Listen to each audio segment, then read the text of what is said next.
अस्सलामुअलैकुम। सब्सक्राइब करके bell notification को ऑन करते हैं। आज एक सस्पेंस से भरपूर शाहकार चौंका देने वाली कहानी। ये वाकया सुनने के लिए आपको अपना जहन दूसरी जंग अजीम से जरा कबल के जमाने में ले जाना होगा। यहाँ मैं अपने एक निहायत करीबी दोस्त रॉबर्ट का तारुफ कराऊंगा। हम कई साल इकट्ठे पढ़ते रहे और अच्छे दोस्त होने के नाते हमें एक दूसरे के ना सिर्फ जाती मसाइल बल्कि खानदानी अमूर से भी आशनाई थी। रॉबर्ट का एक छोटा भाई एलन और बहन जेन थी। एलन से तो मेरी कई बार मुलाकात हुई थी, लेकिन जेन से मैं कभी नहीं मिल सका था। वो अपने आबाई कस्बे फोर्ट टाउन में रहती थी। रॉबर्ट हर बार छुट्टियों के आगाज में ये इसरार करता कि मैं उसके साथ फोर्ट टाउन चलूं। बारहा मैंने तैयारी बांधी, लेकिन हर बार कोई ना कोई मजबूरी आन पड़ती और मुझे रॉबर्ट से मुआजरत करना पड़ती। ये जिक्र है 1939 के अवाइल सरमा का, जब रॉबर्ट ने मुझे फोर्ट टाउन ले जाने की कसम खा ली। इस बार खुशकिस्मती से मैं भी फारिग था, सो मैंने सामान बांधा और रॉबर्ट के साथ हो लिया। फोर्ट टाउन छोटा सा हरा भरा कस्बा था। मुझे वहां पहुंचकर बेहद सुकून महसूस हुआ। रॉबर्ट का हवेली नुमा मकान खासा कदीम था। लंबी लंबी राहदारियां, बेशुमार कमरे, दालान, बाग वगैरह। नावाकिफ आदमी को तो उस हवेली के रास्ते जहन नशीं करने के लिए बहुत वक्त दरकार होता। रॉबर्ट के दादा उस इलाके के एक मारूफ जिम्मेदार थे। बदकिस्मती से उनके बाद जमीनों का कोई काम भी खुशस्लूबी से ना संभाल सका और अब रॉबर्ट के पास तकरीबन यही एक हवेली रह गई थी और उसमें नौकर चाकर वगैरह भी। वहां पहुंचकर मालूम हुआ कि हवेली में आजकल मेहमानों की एक पूरी फौज मौजूद है। हाल ही में जेन की मंगनी हुई थी। रॉबर्ट ने मुझे बताया कि मंगेतर उससे उम्र में खासा बड़ा है, लेकिन एक बड़ा जमींदार और इलाके का बारसूख आदमी है। जब हम हवेली में दाखिल हुए तो शाम का धुंधलका छा रहा था। मुझे तो तुम्हारी ये हवेली बड़ी पुरअसरार लग रही है, मैंने रॉबर्ट को सरसरी अंदाज में कहा। हाँ, इसके बारे में भूत प्रेत की बहुत सी रवायात मशहूर हैं, लेकिन हम लोग किसी भी भूत की मुलाकात से महरूम हैं। रॉबर्ट मुस्कुराया और फिर मेहमानों से तारुफ कराने से कबल मुझे मेरे कमरे में ले आया और कहा कि मैं रात के खाने के लिए तैयार हो जाऊं।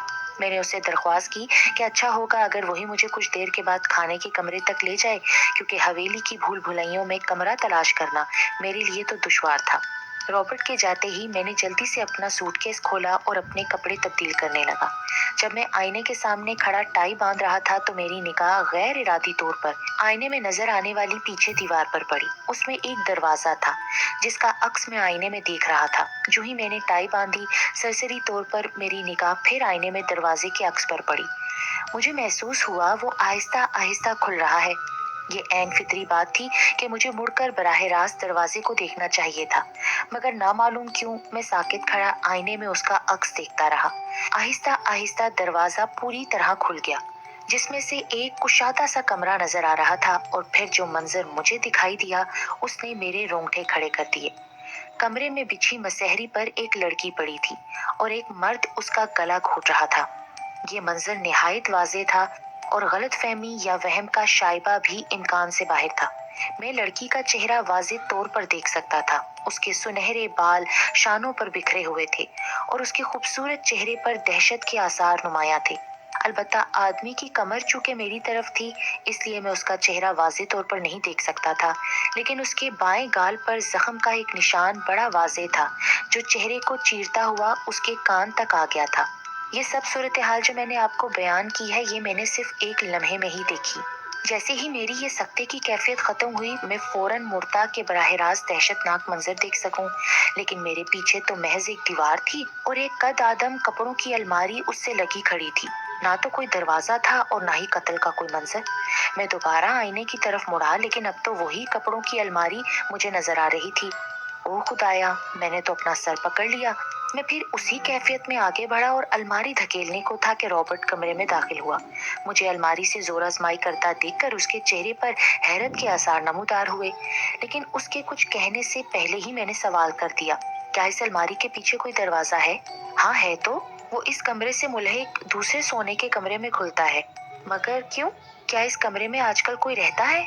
मैंने बेताबी से पूछा। ये कमरा आजकल मेजर लिंक और उनकी बेगम के इस्तेमाल में है। क्या मेजर लिंक की बीवी का रंग इंतहाई सफेद और बाल सुनहरे हैं?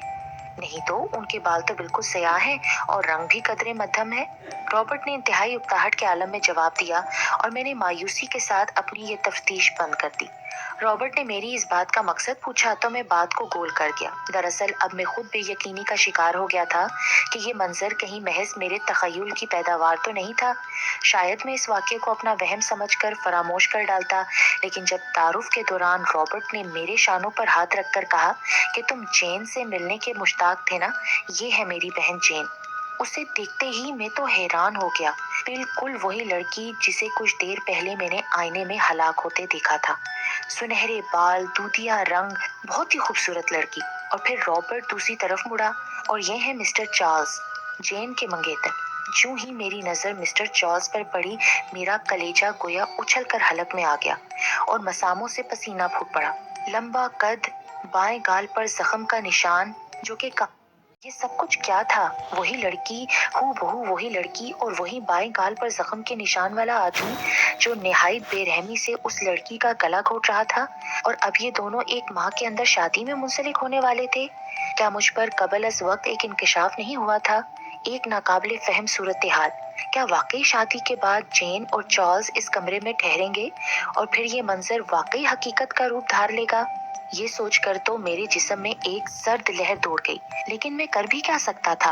अगर मैं रॉबर्ट या जेन को ये वाकया सुनाता तो क्या वो मेरा मजाक ना उड़ाते, और बिलफर्ज वो उस पर यकीन कर भी लेंगे तो क्या वो मुस्तकबिल की इस आफत को रोक पाते?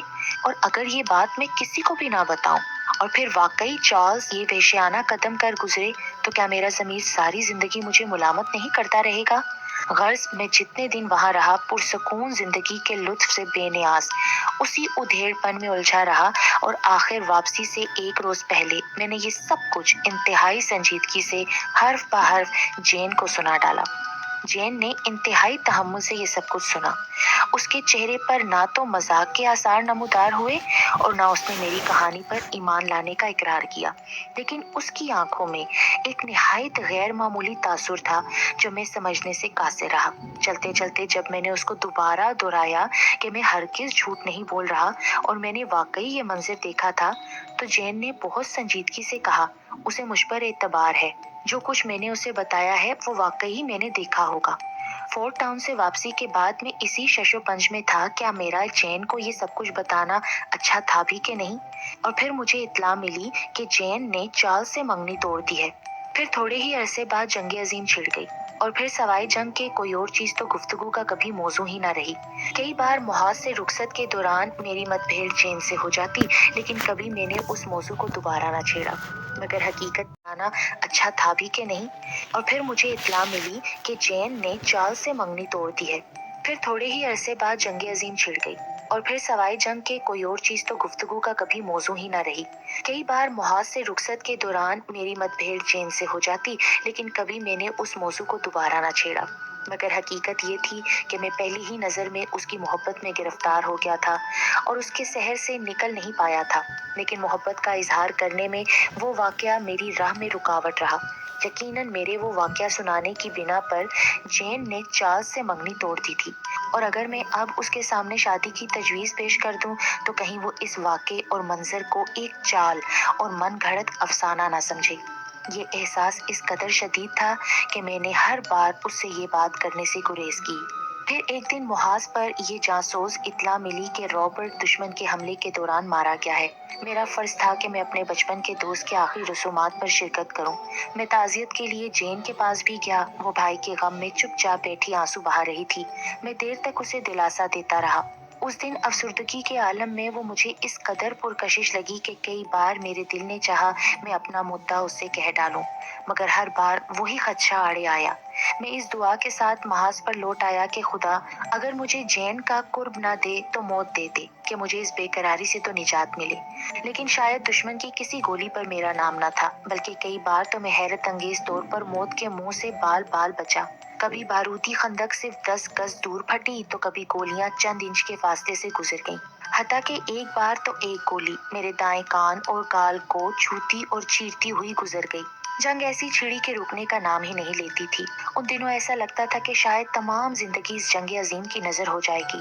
दोस्तों अजीजों की मौतें रोजाना का मामूल हो गई। एक रोज इत्तला आई कि जेन का साबका मंगेतर चार्ल्स हमले के दौरान हलाक हो गया है। उस खबर ने किसी न किसी हद तक सूरत हाल में फर्क पैदा कर दिया, خدا خدا کر کے جنگ بند ہوئی اور کچھ عرصے قبل جب میں چھٹی پر گھر آیا تو جین سے ملا اور تمام خدشات بالائے طاق رکھ کر وہ تمام باتیں کہہ ڈالیں جو ایک عرصے سے میرے دل میں سلگ رہی تھیں مگر اپنے سے محروم تھیں۔ میری حیرت کی انتہا نہ رہی جب جین نے ان باتوں کو نہایت خوش دلی سے سنا، گویا وہ بھی دل میں اس کی تمنا لیے بیٹھی تھی، اور کہا، بھلا تم نے یہ ساری باتیں مجھ سے پہلے ہی کیوں نہ کہہ ڈالی؟ میرے خدشات ظاہر کرنے پر وہ مسکرائی اور کہنے لگی، اگر مجھے چارلز سے ذرا بھی محبت ہوتی تو بھلا میں تمہارے اس بے سروپا تخیل کی وجہ سے جو تمہیں آئینے میں نظر آیا منگنی کیوں توڑتی؟ مجھے تو اس سے محبت تھی ہی نہیں۔ یقین کرو مجھے بھی پہلی ہی نظر میں تم سے محبت ہو گئی تھی اور آج تک میں صرف اور صرف تمہیں ہی چاہتی رہی ہوں۔ ہم دونوں مسکرا اٹھے اور فضا ایک دم خوشگوار ہو گئی۔ جنگ عظیم کے خاتمے پر ہماری شادی ہو گئی اور پھر خاصے عرصے تک کوئی قابل ذکر واقعہ رونما نہ ہوا۔ اس آئینے والے قصے کو ہم ایک دلچسپ مگر بے معنی واقعہ سمجھ کر فراموش کر چکے تھے۔ ہماری ازدواجی زندگی کی ابتدا تو نہایت خوشگوار تھی، لیکن آہستہ آہستہ ہمیں ایک بڑی تلخ صورتحال کا سامنا کرنا پڑا جس کا ذمہ دار سراسر میں تھا۔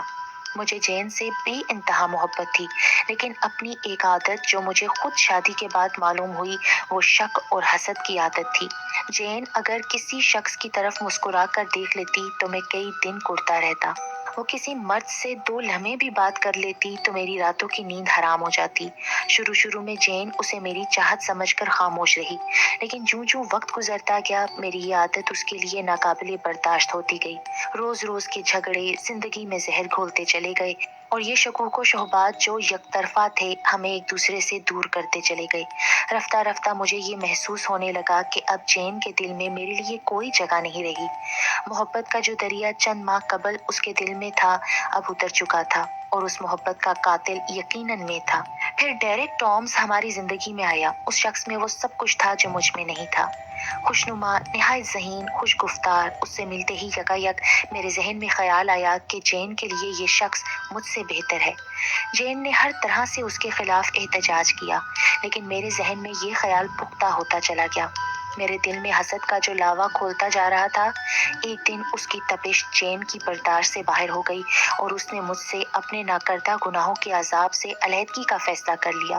میں جب ایک رات گھر لوٹا تو اس کا کمرہ خالی تھا اور خاص روایتی انداز میں وہاں ایک الوداعی پیغام موجود تھا جس میں اس نے لکھا تھا کہ وہ مجھے چھوڑ کر جا رہی ہے صرف اس لیے کہ وہ یہ سب کچھ نہیں سہ سکتی۔ وہ پہلے اپنے آبائی قصبے فورٹ ٹاؤن پہنچے گی اور پھر اس شخص کے پاس چلی جائے گی جسے وہ سب سے زیادہ چاہتی ہے، اور اس شخص کو بھی اس کی ضرورت ہے، اور یہ کہ مجھے اس کا فیصلہ آخری فیصلہ سمجھنا چاہیے۔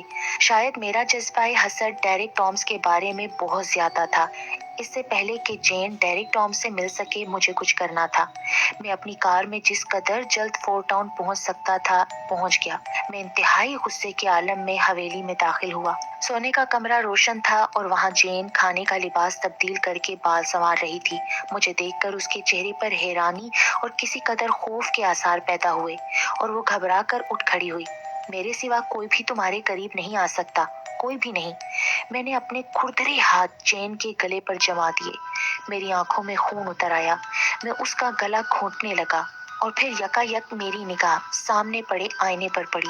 میں جین کا گلا دبا رہا تھا۔ اس کا چہرہ دہشت زدہ اور میرے دائیں گال پر گولی کا نشان واضح طور پر نظر آ رہا تھا۔ نہیں، ایسا نہیں ہو سکتا۔ پھر میں نے ایک دم سے اپنے ہاتھ اس کے گلے سے اٹھا لیے۔ میں نے اسے قتل نہیں کیا۔ میں تو یہ منظر دوبارہ دیکھ کر گویا مفلوج ہو گیا اور بے حس و حرکت فرش پر گر پڑا۔ پھر جین نے مجھے سہارا دیا۔ ہاں، جین نے مجھے خود سہارا دے کر اٹھایا اور مجھے دلاسا دیا۔ میں بے اختیار رو پڑا اور شاید ان آنسوؤں کے ساتھ ہی حسد اور شک کا وہ سیلاب بھی اتر گیا جو ہماری خوشحالی کے جزیرے کو غرق کرتا چلا جا رہا تھا۔ جین نے وضاحت کی کہ وہ شخص جس کا پیغام میں ذکر تھا، وہ جسے سب سے زیادہ چاہتی تھی اور اسے بھی اس کی ضرورت تھی، اس کا چھوٹا بھائی ایلن کے سوا اور کوئی نہ تھا۔ یہ سن کر میں بہت شرمندہ بھی ہوا اور بہت خوش بھی ہوا۔ میں نے جین سے معافی مانگی اور آج میں اور جین ایک نہایت پرسکون ازدواجی زندگی گزار رہے ہیں۔ کبھی کبھی میں تنہائی میں بیٹھا سوچتا ہوں کہ زخم کا وہ نشان جو میرے دائیں گال پر تھا مجھے آئینے میں بائیں گال پر نظر آیا۔ کیونکہ آئینے میں الٹا عکس نظر آتا ہے، تو یقیناً جیمز کے سابقہ منگیتر چارلز کے معاملے میں مجھ سے ایک نہایت سادہ سی غلطی ہوئی، کیونکہ زخم کا نشان اس کے بائیں گال پر تھا۔ پھر مجھ پر انکشاف ہوا کہ دراصل اس روز آئینے میں جین کے ساتھ جس شخص کو میں نے دیکھا تھا گلا دباتے ہوئے، وہ میں ہی تھا، اور آج بھی اس پراسرار دھندلکے کو یاد کر کے میرے جسم میں خوف و ہراس کی لہر دوڑ جاتی ہے۔